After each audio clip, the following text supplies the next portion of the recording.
மிருகண்ட முனிவரும் மிருதாதேவியும் பல ஆண்டுகள் குழந்தை பாக்கியமின்றி கவலையில் மூழ்கினர். இறுதியில் சிவபெருமானை நோக்கி கடுந்தவம் செய்தனர். தவத்தின் பலனாக எம்பெருமான் சிவன் அவர்கள் முன் அருள் வடிவில் தோன்றி, உனக்கு 100 வருடம் வாழும் தீய குணமுள்ள மகனா, அல்லது 16 வயது மட்டுமே வாழும் நற்குணமும் அறிவும் நிறைந்த மகனா என 2 வரங்களை வைத்தார். முனிவர் சிறந்த பண்புடைய மகனை தேர்ந்தெடுத்தார். சிவனும் வரமளித்தார். அவ்வரத்தின் பலனால் பிறந்த மார்க்கண்டேயன் அறிவிலும் கலையிலும் சிறந்து விளங்கினார். தீவிர சிவபக்தனாக நாள் முழுவதும் சிவனை தியானித்தான்.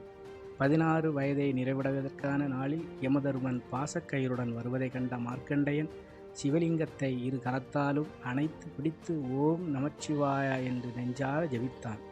யமன் வீசிய பாசக்கயிறு லிங்கத்தில் விழ அதனை இழுத்தவுடன் சிவலிங்கத்திலிருந்து மகேஸ்வரன் உருவெடுத்து கோபமாக யமனை காலால் உதைத்தார்.